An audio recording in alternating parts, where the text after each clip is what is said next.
Welcome to All Things Policy, a daily podcast by the Takshashila Institution. We are a bunch of policy nerds based in Bengaluru, and we like bringing fresh perspectives to Indian affairs and Indian perspectives to global affairs. So grab a cup of coffee, sit back, and join us for today's chat. On the 26th of May, the foreign ministers of India, the US, Japan, and Australia met in New Delhi. And there are confusing and often contradictory signals here because the leaders of the countries didn't meet, their ministers did. In fact, there hasn't been a Quad leaders summit since Trump came back to office. However, in his first term, Trump was actually one of the major reviving forces of Quad. And then just a few days ago, Trump was in Beijing calling Xi Jinping a great leader. And we've seen other signs of US-China relations being on an upward trajectory. And on the other hand, over the last year, the US has been putting tariffs on its Quad members, its Quad partners themselves. So to me, from where I am sitting, it seems like there is a lot going on here. And to put it all into perspective, I've got two people with me today. They have both studied Quad. They have both written about it recently. And the interesting bit is they have some differing conclusions, which will be very interesting for us to unpack. Brigadier Anil Raman is a research fellow at the Takshashila Institution. He also heads the Defense Fellowship at Takshashila. Lokendra Sharma and I are staff research analysts working at the High-Tech Geopolitics program at the Takshashila Institution again. Welcome, Anil and Lokendra. Thank you. Thank you, Ashwin. Okay, let's dive right in and start with a zoomed out view. Can you tell me and our listeners what fundamentally Quad is? Why does it exist? What is it actually? The Quad or the Quadrilateral is a grouping of four nations, that is the United States, Australia, Japan, and India, whose origin lies in way back when the tsunami took place. And these countries sort of cooperated in the relief efforts. Thereafter, in the Bush era, it was promoted as a sort of loosely as a common grouping which could balance China in the Pacific. It was not enunciated so openly in those days, but that was the broad understanding. And you must remember this was at the time when the India-US nuclear agreement had been signed and the relations between India and the United States, took a completely different trajectory. And when that took place, countries like Australia and Japan, who had traditionally been allied with United States, they too found common cause with India. However, in 2009, the Australians started getting very heavily engaged with the Chinese, especially on the economic front. And they showed reluctance as far as this Quad was concerned. So then the idea was buried. In Trump's first term, the idea was resuscitated when Trump's initial rapprochement with Xi and China failed. And the 10 years had passed, and the competition between the United States and China, as well as India and China, and the falling out between Australia and China, as well as Abe's leadership in Japan, these created the conditions for Quad to be sort of revived again. And since then, the Quad has been going strong. However, since Trump's second term, it appears that the Quad's role and importance is somewhat diminished. So I'll just add to that. And thanks, Anil. I think that was a wonderful introduction to Quad. I'll just add a few bits to that. I think the core idea, the very fundamental idea behind Quad is a focus on a free and open Indo-Pacific. And if you look at all these four countries, they're concerned at some level with what the rise of China entails for them. So they have some apprehensions, some anxieties about China's rise and how China behaves in South China Sea, in East China Sea, and in other parts of the Indo-Pacific. So that is the common glue that gets them together. Although the Quad countries, try to not name China directly in whatever they do, but and try to keep all their activities sort of informal. They don't try to give it an alliance structure, but that is the core motivation that acts as a common glue. And even as the focus initially was on just free and open Indo-Pacific, uh, the partnership soon expanded to even cover other areas. Cybersecurity, critical minerals, supply chains, technology, so on and so forth. Uh, and Anil was also mentioning about the meetings and interactions, and I think he mentioned that since Trump's second term, how things have not panned out the way they were earlier. So just want to add to that. It was in 2021 that the first time uh, the Quad Summit, the Leaders Summit, was held, and it was in virtual mode. And then till 2024, that was Biden's final year in office. He demitted office in January 2025. So in 2024 was the last time all the leaders of these four countries convened as part of the Leaders Summit. So between 2021 and 2024, we had multiple iterations of Leaders Summit, both happening virtual and in person. But since Trump has come in the White House last year, in January 2025, there has been no Leaders Summit. And it is also unclear at this moment whether there'll be one later this year or not. The fate of it hangs in the balance. Maybe we'll come to that later, Ashwin. That's a great overview of the Quad, including its historical evolution. Now, let's come to this meeting and let's start with the big read that the two of you have. And you have come away with differing perspectives here. So, if you could tell our listeners in one or two lines what your conclusions about this meeting are, how to read this meeting. Anil, we can start with you.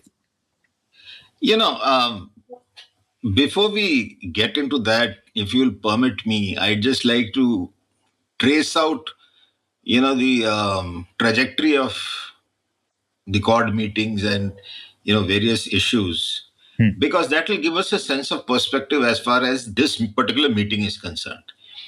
So I pulled up some stats from, the last three meetings and this one, so that makes it four.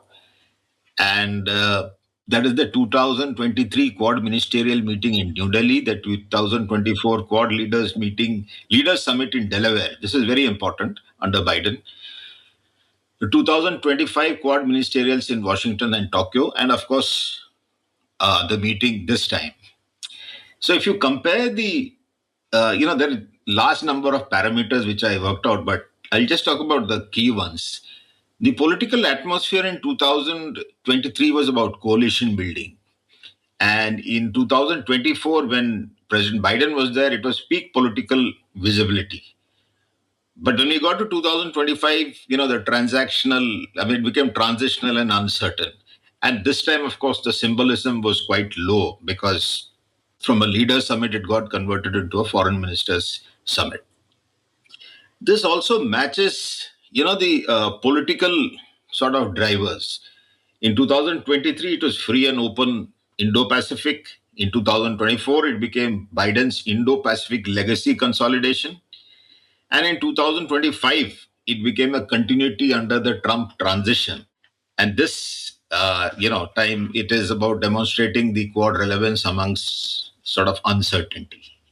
Now, let us see, how the tone or the approach towards China varied. In 2023, it was implicit that China was a threat. In 2024, again implicit but a clearer strategic targeting. By the time we came to 2025, it became more about operational balancing logic. And now, of course, this time it has become mostly indirect, but it's still structurally central. The ideological language in 2023 was very high, By 2024, it became moderate. 2025 reduced, and now it has become minimal. Similarly, the espousal of democratic values was very strong in 2023. 2024, it had reduced. 25 significantly reduced, and this time it was marginal. But when we start looking at practical issues, operational issues, it is different. Underwater domain awareness, which is one of the most important, factors this time, there was nothing mentioned in 2023. 2024, nothing public. Similarly, 2025. This time it has come out to become very important. Similarly, critical minerals. Earlier, nothing much. This time it is a central institutional, agenda. If you look at defense coordination, earlier implicit, it was growing. Now it has become operationally embedded. So, but the summit symbolism in 2023 was very less. It became very high with Biden's time, and it has clearly reduced now. So, what you're seeing is under President Trump, while the symbolism and the presidential attention seems to have reduced, the operational part of it or the effectiveness part of it, that is continuing to be maintained. And I'm sure that if you take a look at this time's agenda and what came out, I think that will become clear.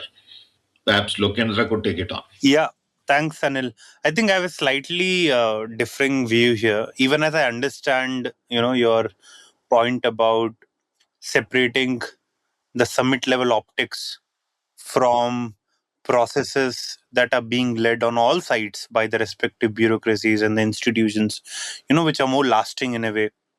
So my view on this is that the current foreign ministers meeting that unfolded in Delhi, to me, it appeared that it provided just the right amount of impetus to keep the partnership alive after serious apprehensions were raised, and I think Ashwin covered it briefly when he was introducing this episode also. Trump's visit to China, calling China great, Xi Jinping great leader.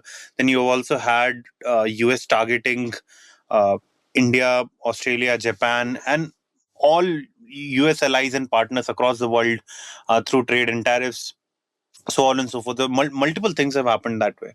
So there were serious apprehensions. So I think this visit by Marco Rubio to India and also the subsequent foreign ministers meeting of the Quad was some sort of a rebooting exercise, or trying to save the partnership in some way, uh, and just providing with the right kind of headlines or headline announcements to keep the partnership alive. So I was able to look at three main things that are part of the joint statement that the four countries have put out. And the three highlights that stand out for me is the critical minerals framework, the pilot port project in Fiji, and enhanced maritime domain awareness. And I think these are just the right elements required.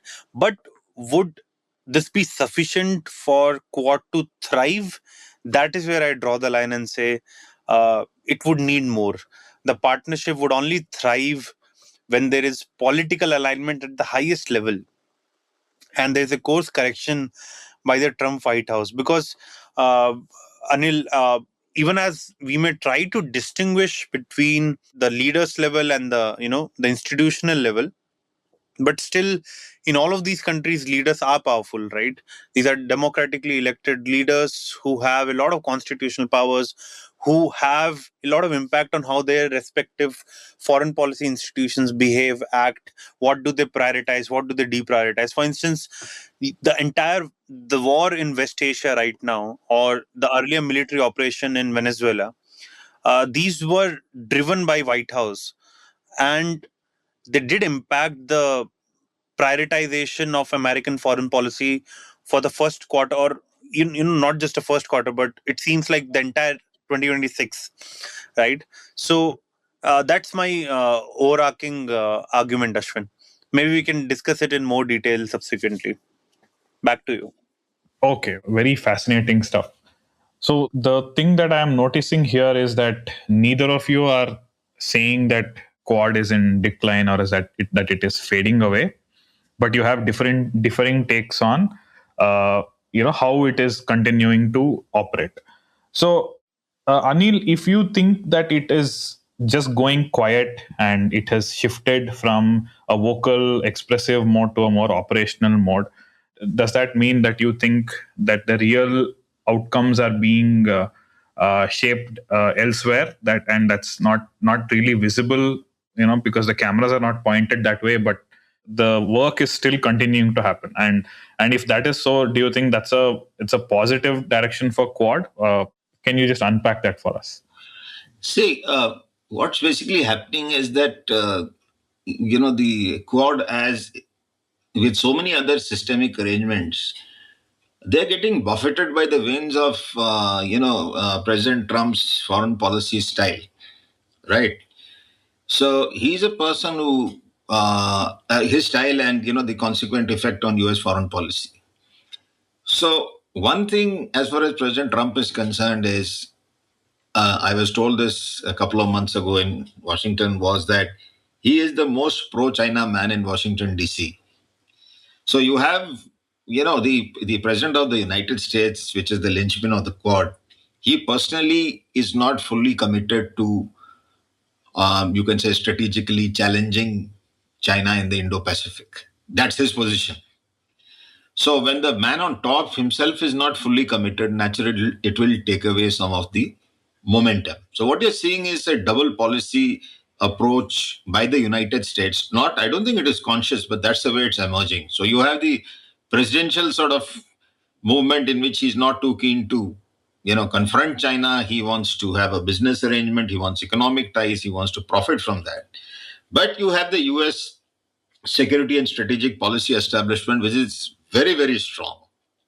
And that is providing the continuity to major policies in Quad.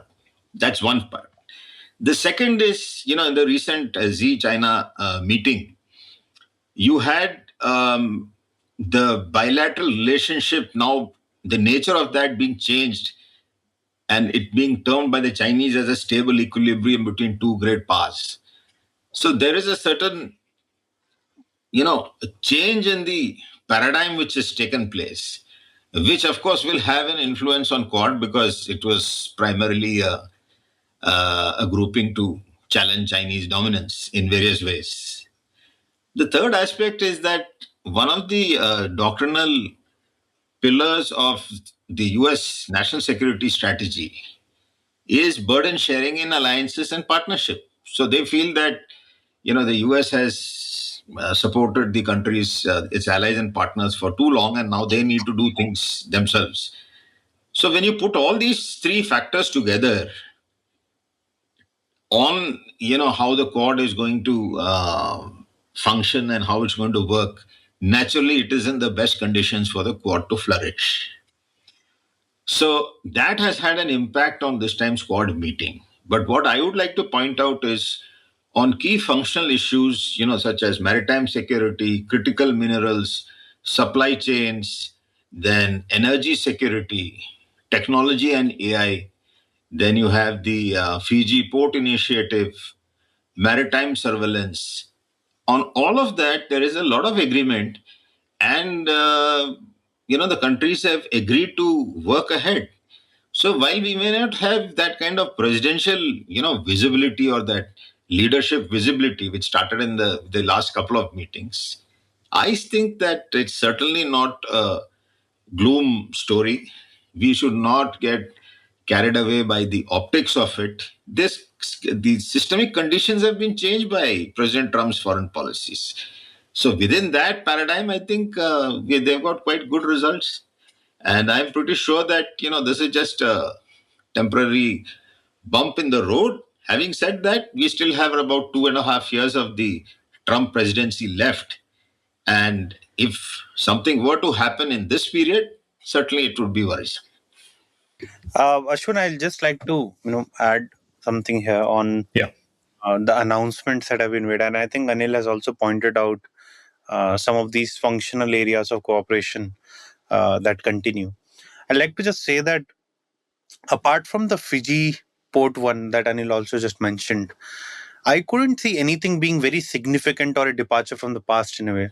So Fiji thing is significant because this is the first time Quad is venturing into port infrastructure directly, and if this goes through successfully, it can potentially provide a template for the Quad to then, maybe think about constructing or helping with or influencing in some way port infrastructure in the Pacific as well as the wider Indo-Pacific.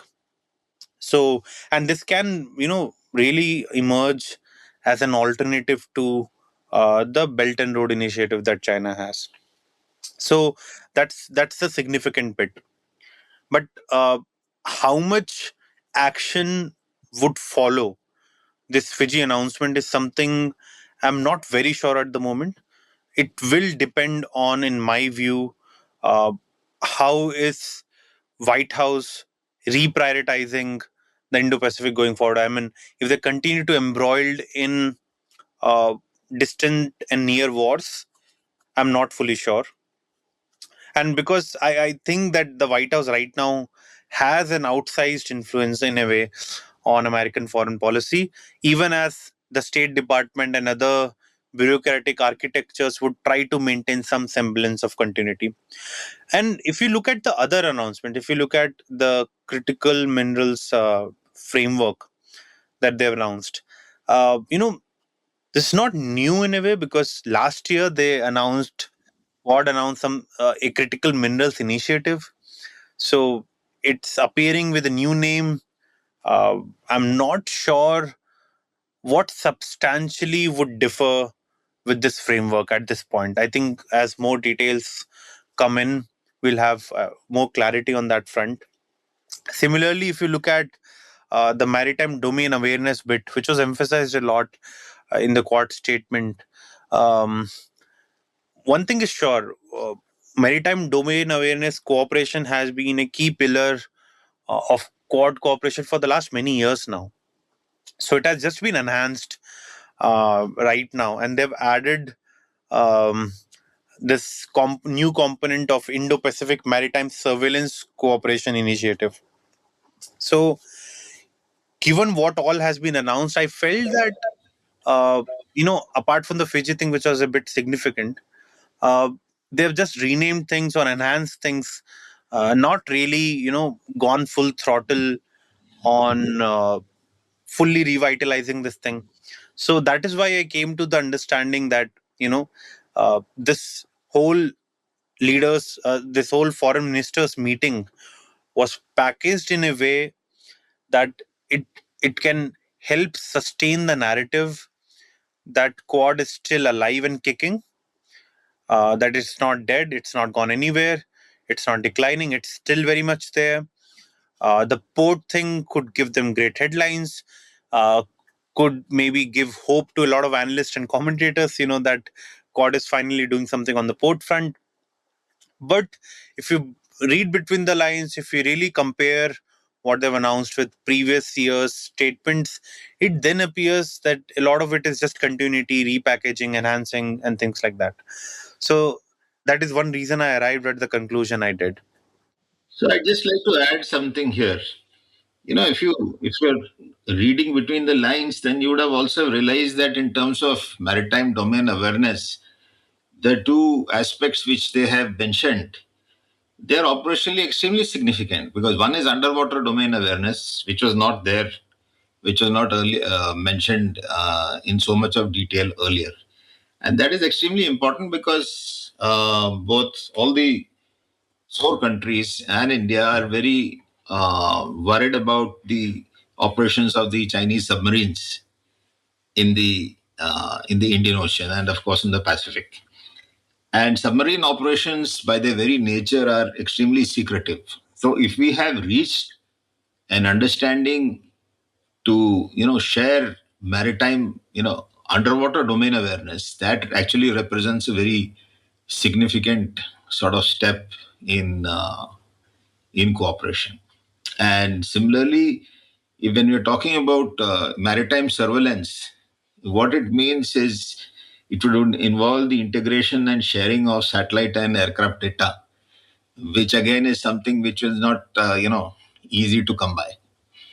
So I'm not sure what the expectations were of the squad. Anil, just to clarify, I Yeah. read through the joint statement, Mm. and the Quad joint statement, I don't think mentions underwater thing. Maybe it was specific to US India. I don't know. I don't think the joint Quad statement mentions that. Acha, I thought I saw it in that. We can see. Yeah, I think definitely they have enhanced maritime domain awareness cooperation. Within that, they've also, you know, shared a new initiative for that. But I'm not sure whether Quad as such would be doing the underwater bit. So yeah.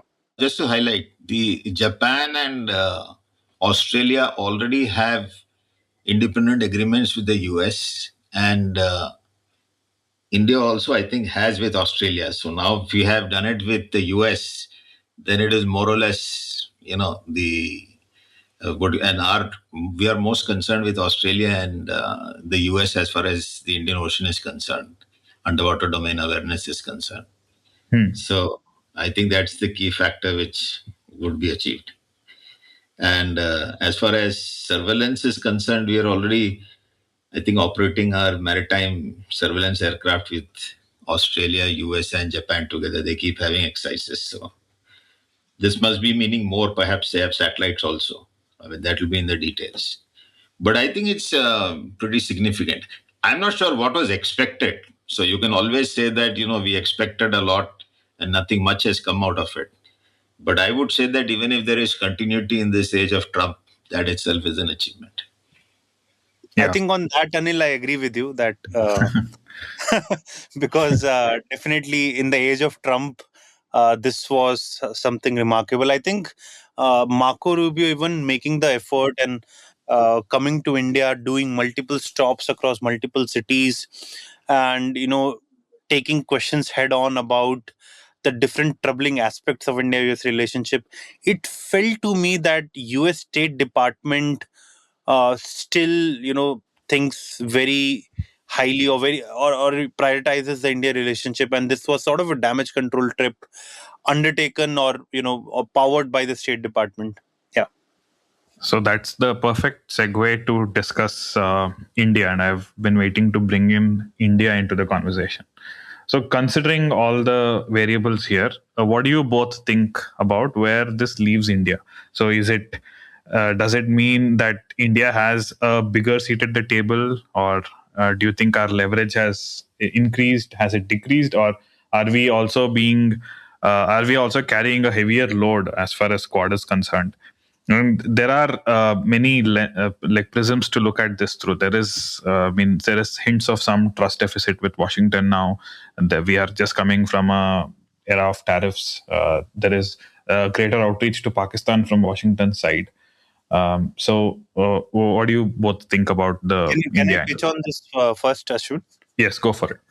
No, I would say I think India has been pretty much doing what it has been doing for the last few years, and India understands that it's central to any architecture that is envisioned and implemented in the Indo-Pacific region. India's geography, India's all the factors around India are aligned to ensure that. And I think India's pretty much done what it has been doing. So from that front, I really don't really foresee India doing something extraordinary that way. What I would like to see, however, is White House trying to do something different now. Uh, I mean, they've spent the last 1.5 years almost berating allies and partners. Uh, they have targeted Australia, India, and Japan for one reason or other. I think now the ball is really in US court uh, to regain the trust of Australia, India, and Japan after berating them over trade, tariffs, and whole host of other matters. And you know what? And it's also The ball is also in the US courts for moving away from launching these wars in West Asia, in the Americas, and really prioritizing the Indo Pacific. Yeah, so that's my response to that, Ashwin. Right. So what I feel is that if you look at the positions taken by India, on various issues in this particular meeting, we have sort of stuck to our own. We've protected our own interests, and we have also not. We ourselves are not willing to take on China in a very strong manner. For example, the China framing, both Japan and the USA, Japan and Australia were far more, direct about it. We didn't name China. Hmm. Then when we spoke about the Quad identity, we are looking at it as a functional platform, not as a military bloc, unlike the other three countries. This has been a sort of age-old complaint about India.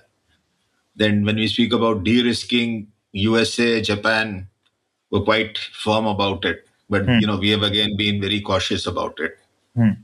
So when it comes to democracy, we don't mention it very much. The rules-based order, again, the other countries emphasized it far more than we did. When it came to strategic autonomy, we emphasized it, whereas the others did not. So when it came to regional capacity building, again, we were slightly selective about it. So I mean, yeah, there's nobody is really doing anybody, any favors. Everybody is protecting their own interests. And I think that currently, since we've also been forced to de-risk from the US, and that automatically means that taking a, more conciliatory approach towards China. I think that's a sensible thing to do.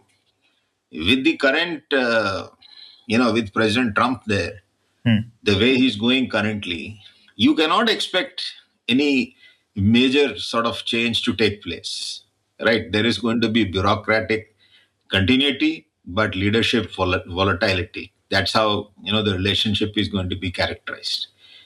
And as far as the Quad is concerned, I think that, the security establishments in all the four countries are trying to maintain a sense of continuity because they can see the positives, and all four of them are anxious about China. But the leadership, obviously, especially in the US at the moment, feels differently, and that is going to affect the overall, what do you say, the pace and tone of this relationship. India cannot at this stage in its position, because it is heavily dependent on the US because of economic ties and other ties. It cannot really suddenly change its stance or its positions on various issues. It will have to manage within this the sort of conditions which have been created. And like many other countries, just wait for this time to pass. Those are my thoughts. I think that was a very nuanced take, and I appreciate both of you weighing in on this. I'd like to end with the episode with a forward-looking question. So now that the No Leaders Summit meeting is done, what's the one thing that both of you would be watching over the next year that tells you which direction this is going to go into in the coming years? So if there is, so let's say another Quad meeting is going to happen a year from now. What is the optimistic version of that meeting, and what would be a rather worrisome version as well? Lokendra, perhaps you can go first. Thanks, Ashwin. I think for me, two things I'll be watching out for. First, whether or not there is a leaders summit later this year. As I said earlier in this episode, also the fate of that hangs in the balance. We don't know whether it's going to happen. So first is that if it doesn't happen, I think that's not a good scenario then, because we'll go with 2 full years without a leaders summit, and we don't know then what 2027 will look like, right? So that's one. Second thing I'll watch out for is how much is Quad able to convert the lofty announcements into implementation, and that will also tell us whether the functional cooperation bit of all these institutions in all these four countries working together, even as there's no leader summit, we'll know how effective that is. Hmm. So that is one thing to watch out for. Again, a good scenario here is they go and implement some of the things they've said. Worst case scenario is these things remain on paper with Hmm. hardly any implementation. Hmm. Thanks. Yes. Anil? So basically, for me, the sort of structural condition that I would look to is to, see the trajectory of China-US relations. Hmm. So if after this Trump meeting, Hmm. if we see that the relations between the two countries are improving, Hmm. then I think we can expect, the Quad to be sort of sidelined or not to receive enough emphasis. Hmm. So, that's a sort of negative indicator. On the other side, I basically look at, three issues. One is, critical mineral supply chains and AI. Hmm. If there is cooperation and forward movement on these, it would mean that, despite whatever is happening, on the strategic front or the security front or the leadership front, Hmm. in the long term, we are making economic and technological linkages, which would lay the foundation for a long term stable relationship. So these are the sort of two things which I would look at. And my personal belief is that the Chinese would tend to assume, as they have done previously, at any reconciliatory efforts, they would think that the US is getting weaker, Yeah. and which under Trump it is. Hmm. And that is likely to lead to some kind of tension between the China and the US, and which is going to feed in a positive manner for the Quad. That's my take. Well, on that note, we'll bring this episode to a close. Thank you both. This was a very insightful episode, and it's also very interesting to discuss these things at a time when there is so much churn and volatility in the global order. I definitely learned a lot. So, thank you, gentlemen. I'll hope to do this again when we have a interesting update as a follow-up episode. Thanks, Ashwin. And I think, Ashwin, you steered the discussion very well. And thank you, Anil. I think the nuances that you brought out were really helpful in this discussion. Thanks, both of you, for your incisive questions and your, learned answers. It was good to get a different view and to, throw your arguments against someone else. Thanks a lot. Wonderful. Thank you. If you liked our show, dive into Takshashila's research on technology, strategy, and economic affairs. Check us out at our Twitter handle @TakshashilaInst or our website takshashila.org.in.